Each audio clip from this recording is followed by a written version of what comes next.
Plants undergo photosynthesis that converts water, carbon dioxide, and sunlight into glucose and oxygen.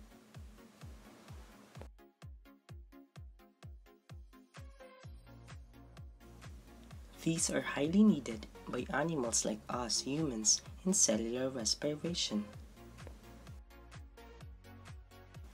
It is the exact opposite of photosynthesis. In cellular respiration, glucose and oxygen is utilized to generate ADP through three main stages. The first stage is glycolysis. It literally means splitting of sugars. It breaks glucose into two molecules of pyruvates. A 6-carbon molecule has to be invested with ATP to break into two pyruvates and NADH. Since pyruvates has still a lot of energy available, it should enter the mitochondrion together with NADH. As the pyruvates enter the mitochondrion, one molecule is removed, forming carbon dioxide and NADH as byproducts. Then, acetyl-CoA is formed. The next stage is citric acid cycle or Krebs cycle. It is a series of carbon transformation to produce carbon dioxide, ADP, and electron carriers. The first step begins with acetyl-CoA, as it combines with oxaloacetate to create citrate, and then later transform into isocitrate and will be converted into plethoglutarate. It will become succinyl-CoA, and later it will become succinate and will be transformed into fumarate and become malate as it go back into being oxaloacetate.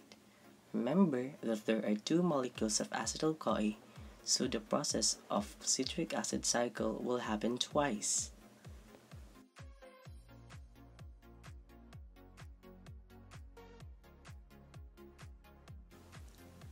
The last stage is the oxidative phosphorylation.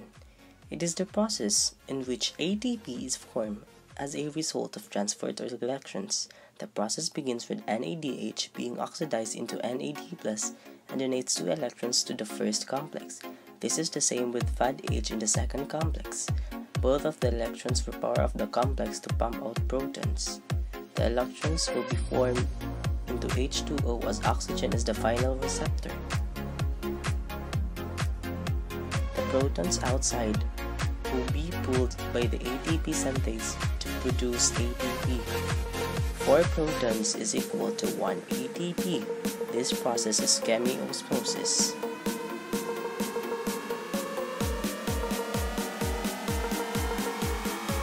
In summary, glycolysis will produce 2 ATP and 2 NADH as it proceeds to pyruvate oxidation to produce 2 acetyl-CoA. It will undergo Krebs cycle and produce 2 ATP.